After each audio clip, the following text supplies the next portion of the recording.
There must be a sign in everything from Allah, and how to take its gems and leave its garbage. Means there must be something. It's hot back there? There is a fan but they turned it off for some reason. That there's a gem in everything, and the ability to take the good and leave what you're not interested in or what of no value. And that is the path of the seeker, always seeking a reality in everything. And Allah's greatness and justice that is evenly guiding all of His creation with His Divinely love. And a reminder for ourselves that Prophet's teachings and how Allah want to exemplify these holy teachings for all of mankind to understand. And we talked last night but we didn't talk on the camera to document that the greatness of light, the reality of light, that as much as people enter into sins, to visualize that with an understanding of darkness. And as much as people make their sins in a room, it can be filled with darkness. Filled with darkness, and then the greatness of the light is that Allah gives for us an understanding. It takes but one candle within that darkness to begin to push away all darkness. And every hasanat and every good deed like a candle, it can light up infinite amount of darkness. One candle can begin to push away all the darkness. And the reality of light is that when that candle's lit, as much as you put more darkness, it does not overtake the light. Although it wishes to overtake, it cannot overtake the light. And Allah always reminding for us, although they wish to extinguish the light, means the bad actions and shayateen, that they can't. So our life is continuously being encouraged by the Divine, by the prophetic reality, and the ulul amr, those whom Allah bestowed with an authority that do good in your life. Those good deeds and good actions cannot be taken away from you. That as much as you do good, these are lights within that room, within our life. If we visualize the room as our heart, our being and our soul, as much as you do good, it begins to illuminate the soul. And as much as you sin, it doesn't take away the light that Allah has given. This is Allah's infinite mercy. Every good is 10 rewards, every bad is only 1 sin. So it means that there's always a winning chance to do good, because Allah's rahmah outdoes His punishment. But then a reminder from Prophet in holy hadith that he asked the holy companions that, who's a bankrupt person? And the companions thought that this is about business. Said, Ya Rasul Kareem, is somebody who lost all their money. And Prophet said, no, we're not caring for money. But that one whom is bankrupt means that he gossiped or she gossiped all their life. And as soon as they enter into gossiping about people, it's the only action that can take the hasanat, the goodness and the light of somebody away. So it means the people of tafakkur and contemplation, it's a great contemplation. That your sins, they're like darkness, they don't affect that light. As many as you put into it, Allah's rahmah is unimaginable. And if you seek out good actions, you don't know the power of what good action may completely overwhelm tremendous amounts of sins. Praising, what's the value of one sitting on this carpet and saying, La ilaha illallah? What's the value of that in Allah's Divine Presence? Unimaginable, unknown. So it means the rahmah is always there. That don't despair, for the rahmah of Allah is beyond imagination. But what Prophet warned, that the one thing you should be scared of is that if in that room that light, the only way that light to be taken away is by backbiting.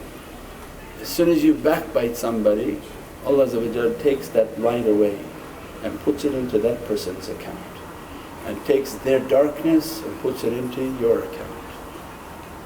Then you backbite again, because if you have 5 candles, you did 5 good deeds, these 5 candles are illuminating the heart. For example, this is only an example, you may have 50,000, and you may be backbiting all day long and losing every good action and being put into the different people that you backbite. And Prophet was stressing to the companions, this is a bankrupt person. They have no hasanat in front of Allah, they have no good deeds in front of Allah, and they have been now overtaken by their siyat and by their sins. As a result, darkness begins to approach. And what does Shaytan want? Shaytan wants that this insan, he knows this rule by Allah. He says, this insan when he does good, Allah keeps that good in there. How am I going to flip this person to overtake them? I have to pull their good out. The only way I can pull their goodness out is make them to gossip and make them to backbite people. Now Allah want to raise the status of Prophet's teaching, is that you look to the television shows. Every television show now describes this hadith. Every news report describes this hadith. Every movie describes this hadith. Every radio show describes this hadith. And when Prophet was describing to the companions that this backbiting is so bad by Allah, you're eating the flesh of your brother or sister.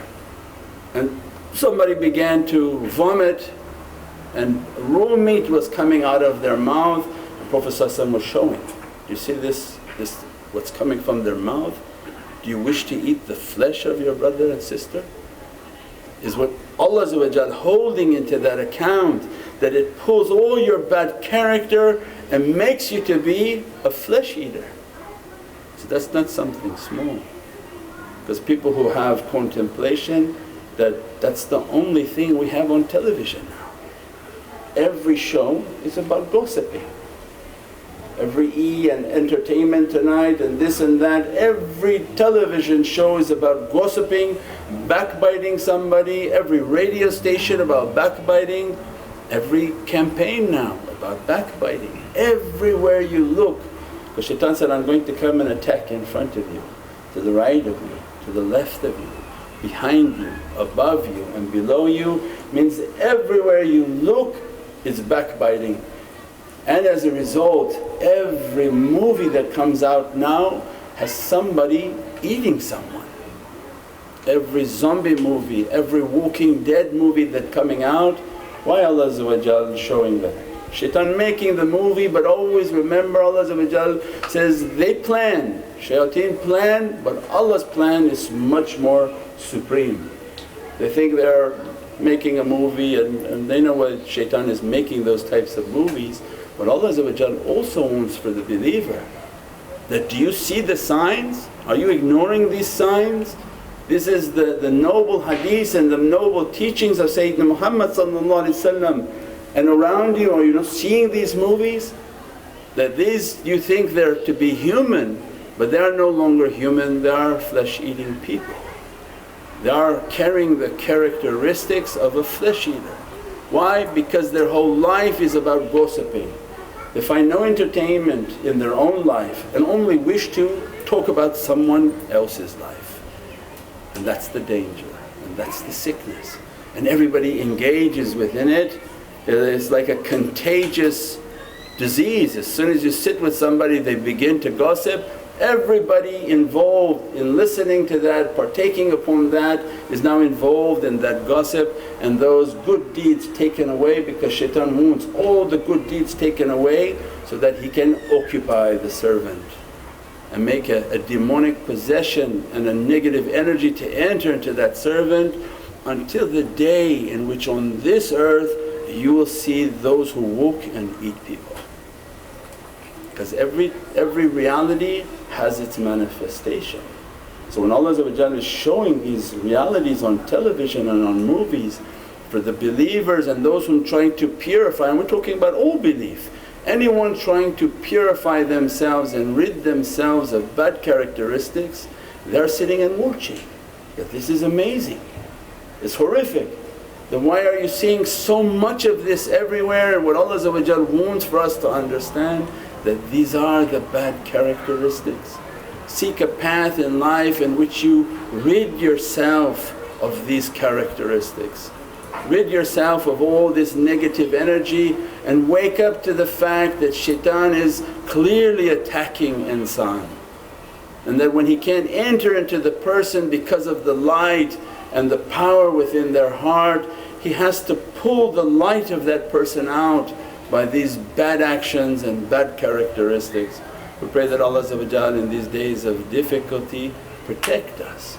And so many ways of rahmah and mercy and so many tricks of shaitan that involving everyone from the young to the old, everybody to comment, everybody to talk and to gossip, so that to pull their light and make them to be flesh eaters. We pray that Allah protect us from these difficulties, dress us from lights and blessings, and keep us always in the company of Sayyidina Muhammad and awliyaullah, that their nazar be upon us and continuously inspire within their hearts to leave the bad and move towards the good. Subhana rabbika rabbil izzati amma yasifoon wa salaamun al mursaleen walhamdulillahi rabbil alameen bi hurmati Muhammad al-Mustafa wa bi sirri Surat al-Fatiha.